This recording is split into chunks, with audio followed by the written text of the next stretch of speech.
Let the torch of freedom burn.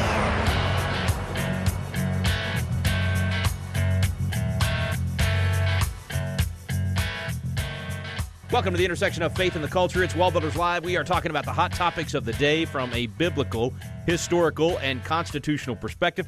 Excited to have George Barna with us later in the program. But for now, folks, I just want to send you to the website, wallbuilderslive.com, a wealth of information, both at wallbuilderslive.com and wallbuilders.com. Go to either one first. You can link over to the other. But bottom line is a lot of great tools, a lot of great information, not just education. I mean, education sounds boring when you just say education. It's literally empowerment. It's entertaining when you watch and listen to the programs available there, but it gives you information you've never heard before. It confirms what you knew in your gut, that America was a great nation. It confirms in your gut that biblical values work when they're applied. All of that education confirms that, which gives you hope for the future, because the other thing we do is we constantly give you action steps, things you can do to be the catalyst for restoring biblical principles in your community, for restoring constitutional principles. You can be a part of that solution. Every time you go to wallbuilderslive.com and you listen to one of these programs, you get that education, that empowerment, that entertainment, all of that at once. But then every time you share with others, you're actually helping to solve the problem. You're actually helping to move us from civic ignorance to civic literacy. And that's really the heart of most of the things we talk about here. The petri dish for tyrannical government, the petri dish where bad government grows, is civic ignorance. When we don't know the truth, when we don't know where we came from or what we've been about, when we don't know what we actually did, as Reagan said, we'll forget who we are. That's exactly what's happened in America. So here at WallBuilders, we are constantly educating, equipping, empowering, and you can be a part of making that happen. We really do encourage you not only to listen, but to share with your friends and family. Be a force multiplier, we like to call it around here. That's where you actually take this information and multiply the number of people that are learning.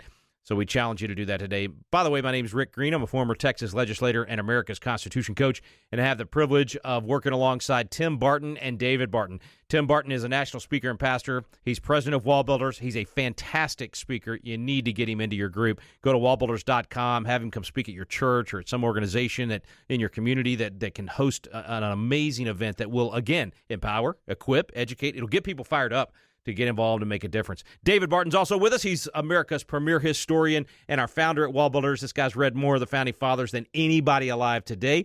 The incredible library that David and Tim have, just phenomenal. It's a phenomenal way to learn and to study the founders.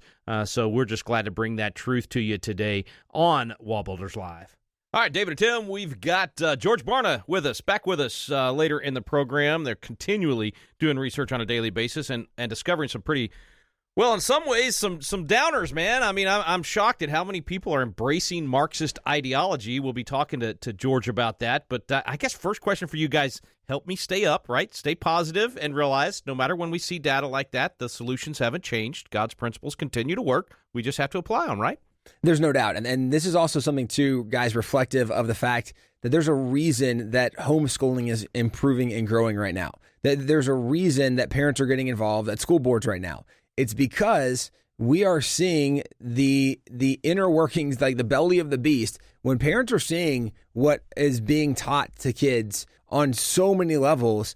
There's a reason that parents get fired up. They want to show up at school board meetings, that parents are running for school board members themselves, that parents are winning these school board races. There's a reason that kids are being pulled out to homeschool because of this nonsense being taught. So even though it is sad, even though it's disappointing, it's really not surprising for us, because we know that you reap what you sow. The crop that you plant, over time, you will grow that crop. And we have seen, I mean, you can go back to the 1960s, 70s, and 80s when you saw some of these ideas being really manifested at the university level. And of course, even back then when you had Reagan, who was speaking out against some of the Soviet Union, who spoke out against some of this Marxist ideology, there was some people in America who recognized, and actually probably the majority of Americans recognized, the danger of this ideology. However, you had your woke people, and this was where you can go back and look at the 1980s, some of these professors. I mean, you had guys like Howard Zinn from Boston College who did the history of the American people, and America's evil and it's awful. And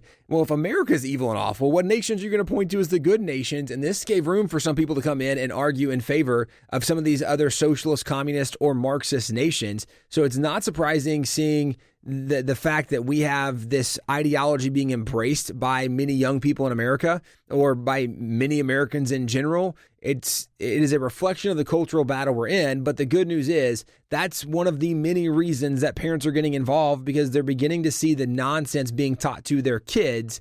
And there is hope that we can turn some things around. Nonetheless, there's no doubt there's some problems and nonsense being taught to rising generations. And they're rejecting it, as Tim said, they're rejecting the philosophy behind it, and a lot of them didn't even know what the philosophy was.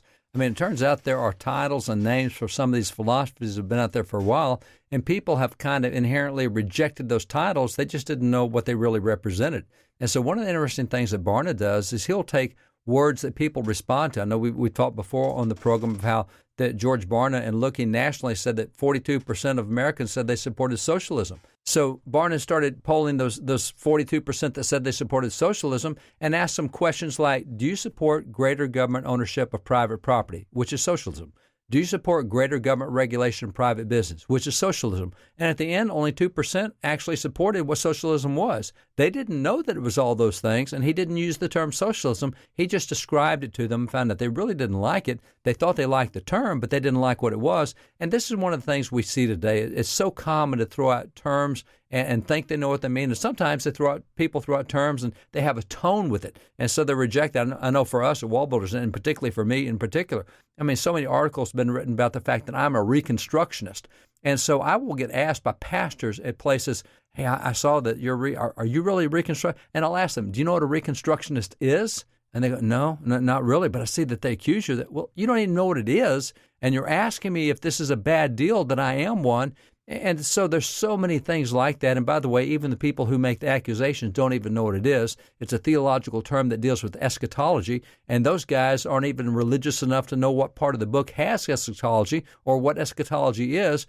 And the critics who make that charge that I'm a Reconstructionist, I have not seen a single one of them that has any basic knowledge of the Bible to even know what they're talking about. And it is a term that deals with eschatology. And when you get into eschatology, you can be all sorts of things. And so the question is, are you premillennial or postmillennial? Are you panmillennial? Are you pre-trib, mid-trib, post-trib, pan-trib? That's something those guys don't even talk about, but they have found a term that they throw out there. And so people react negatively toward me about the term, not even knowing what it means. And so that's what we're seeing so often in the culture is people throw out terms and we get to where we don't like the term, but we don't know what it is. Like socialism, well, we do like that, but then when you find out what it is, no, I don't like that. And so George is so good about going beyond just the superficial and trying to dig down in. And one of the things that we have definitely seen over the last year is the rise of Marxism. Now, I call it the rise of Marxism. It's been trying to come into America for more than a century. But this is the first time it's really made progress, really made ground. So how did it do that? What were the ideas that led Marxism to become as popular as it is now in academia and government and so many other power centers? How did it become popular when basically most of the people still don't like Marxism, but here it is among us, and it's full-fledged and full-faced, and what do we do with it? And so that's one of the things that George has done is he's dug back into this thing on Marxism, but not necessarily by the term only, but also by the philosophies and ideas that are Marxism, which most Americans cannot recognize today. George Barna to dive deeper into these questions when we return on WallBuilders Live.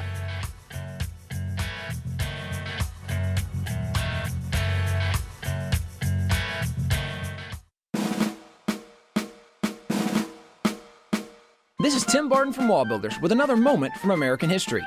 Founding fathers John Adams and Thomas Jefferson originally worked closely together, but later became ardent opponents. This troubled Dr. Benjamin Rush, a signer of the Declaration, who knew both of them very well. In the Bible, 2 Corinthians 5:18 tells us that God has given each of us the ministry of reconciliation. Dr. Rush believed this and set out to bring the two back together. It took a while, but Adams and Jefferson once again became close friends. And looking back on his role in helping bring about this reconciliation, Dr. Rush stated, "It will give me pleasure, as long as I live, to reflect that I have been in any degree instrumental in effecting this reunion of two souls destined to be dear to each other and motivated with the same dispositions to serve their country, though in different ways." For more information about Dr. Benjamin Rush and his other remarkable achievements, go to wallbuilders.com.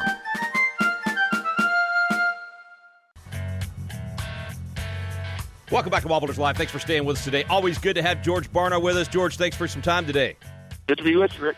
Hey, man, you guys are constantly polling, constantly looking at the hearts and minds of Americans and where the trends are going. Some of these trends do not look good. You've got some research out recently just on the basic elements of Marxism literally being embraced by Americans now. I mean, who would have thought this 50 years ago? But, man, it's right in front of us at this point. Well, of course, Rick, the thing we have to remember is that if you ask people if they are Marxist or if they think like a Marxist, their answer will be no. But when you then start looking at what they believe and their overall philosophy of life, their worldview, what you find out is that they've, in many ways, unknowingly embraced a number of the platforms or foundations of Marxist thought. And so what that does is that kind of prepares the way for Marxism to get a deeper and deeper foothold in American culture without people even realizing it. You know, socialism, yeah, they've heard that word, they know about it. With millennials, we know 48% of them now want to go socialist. So there's some elements of it that people are aware of. But there's so much that Marxism pushes that people say, that's not a bad idea, and they don't realize the bigger perspective that it's tied to. It's interesting that the label itself, that they still realize is a bad thing. Like somewhere deep in the recesses of their brain, they may not be able to say, yeah, it killed 100 million people last century or any of the things that Marxism has done that's evil, but they kind of recognize the name as being evil. But yet when you go into the policies themselves, they're embracing that. Sounds like just right back to that same thing of civic ignorance. We just don't know what these policies truly produce as a result of, the history teaches us that. I mean, if we knew the history, we would know how bad they were. So is that part of it? It sounds good, right? The Marxist policy might sound good to them. It's like you're being nice to the neighbor because you're taking care of them or whatever it might be, but they just don't know what the results of these socialist ideas will actually have on them and their families. It's a huge part of the problem, Rick. And we find that basically people do not connect their spiritual or biblical ideas with policy implications. And so, they're thinking, yeah, I got to be good to my neighbor. I got to take care of people. I got to bless others. How can I do that? Ooh, the government has a program. Yep, I'm all for it. And so they don't think about all the implications. I had the privilege of being interviewed by one of the big Russian television networks about a week ago. And they read this research, and they called up. They were alarmed. They said, we need to interview Mr. Barna. He said, what is it with you Americans? Have you no memory of Joseph Stalin? Wow. What do I say? I mean, no kidding. The people who have the graves outside the window there, So, yeah, I mean, we really need to understand how all of these things fit together and what a Christian's responsibility is in terms of understanding biblical principles and what they look like in practice. What would be a couple of examples of Marxist ideology and policies that even Christians are embracing unknowingly? Well, things like believing that allowing people to own property facilitates economic injustice. Things like buying into the idea that individual property ownership is bad for society. Wow. Things like believing that success is best described as living a healthy and productive life that's unencumbered by economic impression. Things like saying that traditional marriage is bad for society. You're better off just having sexual relations with people that you like and moving on. Things like saying that human life has no inherent value. So, I mean, we've got a whole list of these things that Marxism proposes, and more Americans are feeling comfortable. And then you take things like critical race theory, and, there, for instance, one of the elements we see, 41% of American adults believe that race is used by white people in America to advance their own economic and political interests at the expense of people of color. Not that they believe that happened in history. They believe it's happening today. That best describes America today. That's happening right at this moment. Yeah. So there's, ample evidence that the media, with their twisted media reports, are twisting the minds and the hearts and the lifestyles of Americans at the same time. Yeah. Yeah, and those things that you listed strike at the very core of our American way of life and of freedom. I mean, without private property, you cannot have a free society. One of the other ones you mentioned is essentially the destruction of the family and no valuing that core element of the family. I mean, you can't have our Constitution and our way of life if you lose these things. Absolutely. And then you add on to that the idea that there is no living, transcendent, holy God. And we're down to only half of Americans even believing that God exists. The fastest growing faith group in America today, the don'ts. Those who don't know if God exists, don't care if he exists, don't believe that he exists. And with millennials, that number is approaching half of the generation. So looking at the fact that they're now taking over positions of power and authority in government and business and families, all around our country, education and so forth, that's a scary reality. And when you look at, I don't know if you had a chance to go this far in the research, but all of this stuff, of course, is based on lies. All of this is built on a house of cards and the propaganda and literally living in a fantasy land. How have you seen anything that would indicate that when they get truth, when they actually are able to look at the facts and the data and the truth, when you have civic literacy instead of civic ignorance, do they change their mind, or is this like a religion where they've bought into it and truth just bounces off? Yeah, great question. And the way that I would respond to that is we see a humongous difference, let's say, between people with a biblical worldview and people who are drawing heavily from Marxism or postmodernism or secular humanism.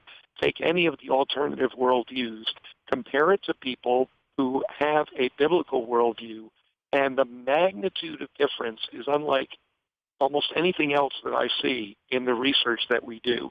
So yes, clearly embracing biblical principles and having a biblical worldview, which means not only believing it, but living it. Yes, that's a completely different life. And it is the cure almost, right? That is the medicine that is needed to cure this disease of tyranny. Well, when I say tyranny, they're not saying they want tyranny. They don't realize that the policies lead to tyranny. So I guess the cure to the disease of false impressions about Marxism is biblical truth. When they see biblical truth and walk out biblical truth, then they cannot embrace those Marxist ideas. Is that a fair assumption?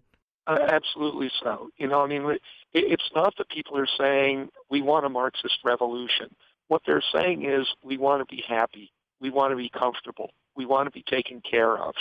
And so, right embedded within there, where you're rejecting core biblical principles just to say those simple things, that tells us that, if we look at all the crises in America today, political, economic, educational, familial, doesn't matter what crisis you talk about, you strip it all away, the root is a worldview crisis. And so if we were to solve the worldview issue in America today, most of our major issues would dissolve. Yeah, even like what you were mentioning in terms of private property or the family unit. If you just go to the teachings of Christ, you look at some of the parables, you start living out those biblical principles, then you have to respect other people's property. You have to accept responsibility with the talents that you've been given, and all of those things. It's all interwoven in that biblical worldview to our daily lives, if we'll just teach it. So I guess it really does come back to the church. We are the church. I'm not blaming particular pastors. I'm just saying we as the church, if we do our job studying God's word, teaching our kids that, teaching the other people in the church, and just living that out, we'll find the political solutions at the end of that, downstream from that. Is that where we need to start? Yeah, absolutely. Really it starts in the family, because it's the parents' responsibility biblically to be preparing their kids to go out into the world with a worldview that represents the ways of God. If parents aren't doing it, they're not doing it to some extent because churches aren't equipping them to do it. You can't give what you don't have. Most parents don't have that kind of perspective. And so, right off the bat, with parents and churches not doing their job, training up children in the way they should go, because a worldview develops between 15 months of age and 13 years of age. After that, it changes very little. So we've got to get to children young. It's why, thinking back to my interview with the Russians, Lenin himself said, give me a child till he's 7, I have him for life. They understand that that's where it's all developed. So, yeah, we've got to get busy. Man, yeah, hey, thanks a lot, man. You just shifted the burden to us. Now we're responsible, right? That's really what I'm hearing is we love to blame the universities and blame the politicians and everything else. And yeah, real problems there. But they're not at university at 13. They're not at university at 7. They're in our homes. Are we doing our job at home? Man, that's a good word, brother. That's the responsibility is ours. If we'll do our job at home and then in our communities, being salt and light, we can turn this thing around. George Barna, always a blessing, man. Thanks for all that you guys are doing. Best place for folks to follow you and be able to get notices when you have some new research coming out. At Arizona Christian University, we have something called the Cultural Research Center. So if they go to culturalresearchcenter.com, all the research is there. It's free. You can download it. You can send it out. You can sign up to get alerts when we have a new report that comes out, which is about every 2 weeks. Culturalresearchcenter.com. You got it. culturalresearchcenter.com. And as you mentioned, it's at Arizona Christian University. We just had President Munsell on, Lynn Munsell, a couple of weeks ago. I was dissing on the universities a few minutes ago. There are a handful, not many. I mean, literally a handful. I think maybe less than 10, but for sure less than 15 universities where you can send your kid to and feel good about the philosophy that is going to back up what you've been teaching at home. And, of course, ACU, where you're at with this program, George Barna, is one of those places. God bless you, brother. Thanks for coming on today. Thanks so much, Rick. Stay with us, folks. We'll be right back with David and Tim Barton.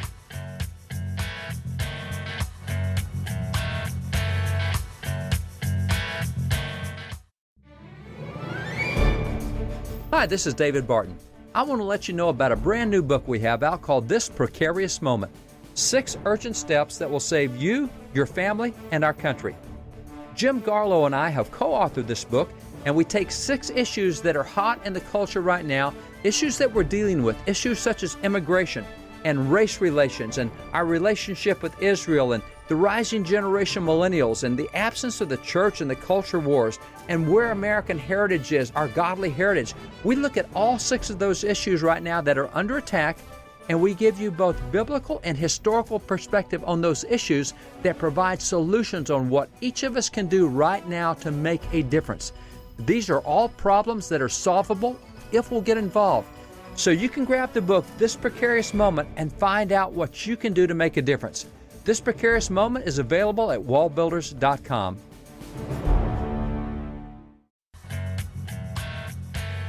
We're back here at WallBuilders Live. Thanks for staying with us. Thanks again to George Barna. Always good to have him on the program. And so, guys, I mean, it does sound like definite solutions here. One thing to do is just define the terms like you were talking about earlier, David. I mean, when people realize the policy they're talking about is a communist policy, and communism, did result in 100 million deaths last century and all of those things. When they learn all those things, they tend to understand, wait a minute, maybe that policy is not what I'm after.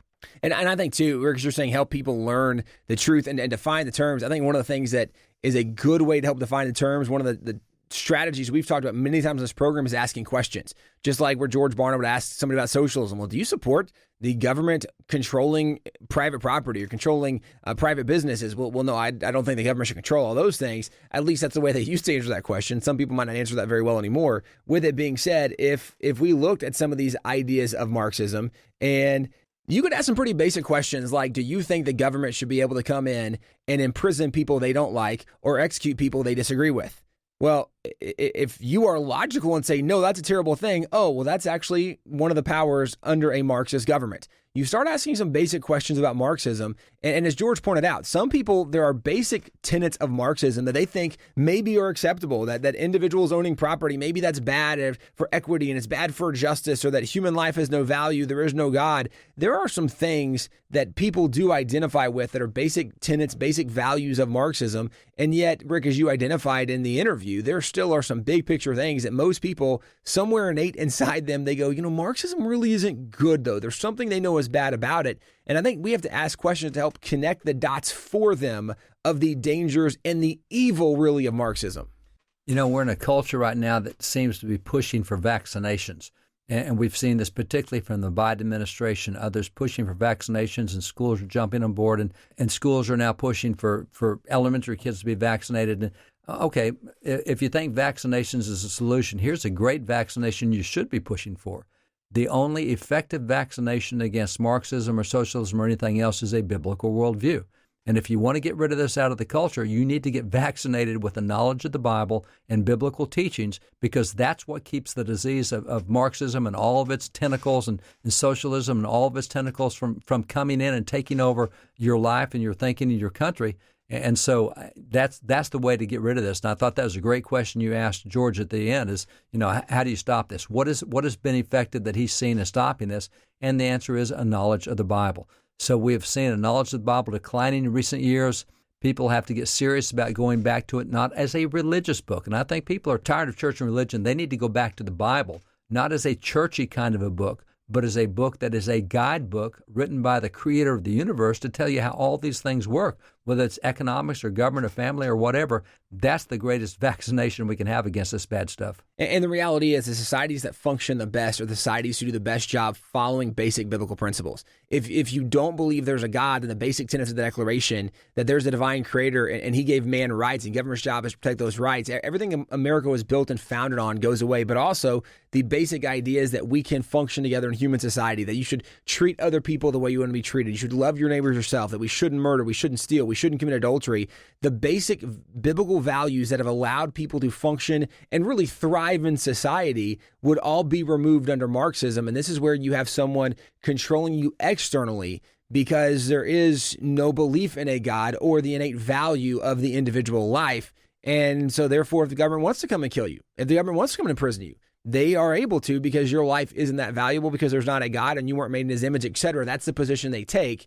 And so this is where, again, understanding what helps a society to function the best, and the societies that have functioned the best were the ones who followed basic biblical principles. And that includes societies who maybe didn't even know they were following biblical principles, right? Maybe they weren't trying to be the most Christian, but when you follow basic biblical principles and guidelines, whether you're a Christian or not, when you do things God's way, God's ways work the best. And that's certainly why this Marxist ideology, which is the very antonym of God's way, which is a evil ideology, has been destructive every time it's been applied. All right, friends, we are out of time for today. Be sure to check out wallbuilderslive.com for some more great interviews and great information, and share it with your friends and family. So important for you to be a force multiplier. You can do that by sharing the program on social media, emailing it out to folks, or just encouraging them to go to the website. We sure appreciate you listening today. Thanks for listening to WallBuilders Live. We stand undivided forever.